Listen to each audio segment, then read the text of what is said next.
اللہ تبارک و تعالیٰ نے ارشاد فرمایا کہ فلا تظلموا فیہن انفسکم، اللہ پاک نے فرمایا کہ ان مہینوں میں اپنی جانوں پر ظلم نہ کرو، یعنی اس 4 مہینوں کے اندر کوئی برائی نہ کرنا، کوئی گناہ نہ کرنا، کوئی خطا نہ کرنا۔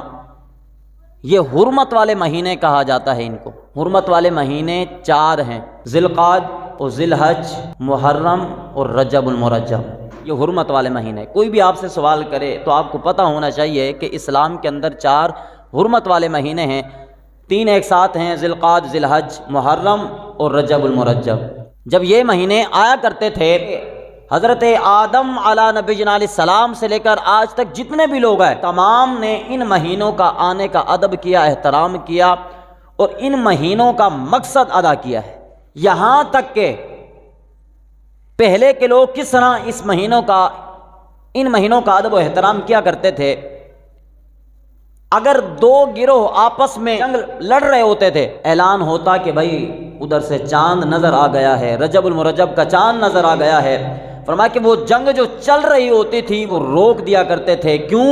فرمایا کہ یہ حرمت والے مہینے شروع ہو گئے ہیں، لہٰذا ان کا ادب ہم پر لازم اور ضروری ہے۔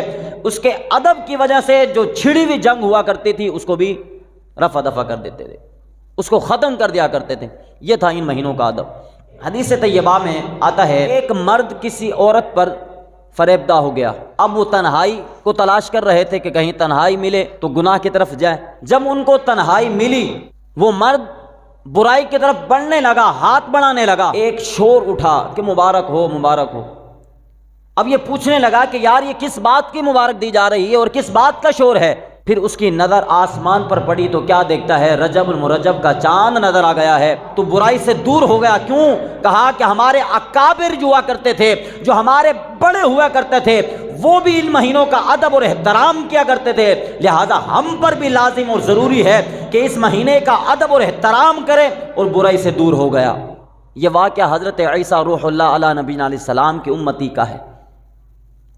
تو اللہ تبارک و تعالی نے حضرت عیسیٰ روح اللہ علیہ نبینا علیہ السلام کی طرف وحی فرمائی کہ عیسیٰ فلاں بندے کے پاس چلے جاؤ، اس نے مہینے کا ادب کیا ہے۔ تو حضرت عیسیٰ روح اللہ علیہ نبی علیہ السلام رب کا پیغام لے کر اس بندے کے پاس جب پہنچے، کہا تمہیں مبارک ہو، رب نے پیغام تیرے نام بھیجا ہے اور مجھے خاص کر تیرے لیے بھیجا ہے۔ اب وہ سامنے حیران رہ گیا کہ یار میں نے 1 مہینے کا ادب کیا ہے، اپنے پیغمبر کو میرے لیے خاص کر دیا کہ جاؤ اسے خوشخبری سنا دو۔ وہ فوراً کلمہ پڑھ کر مسلمان ہو گیا۔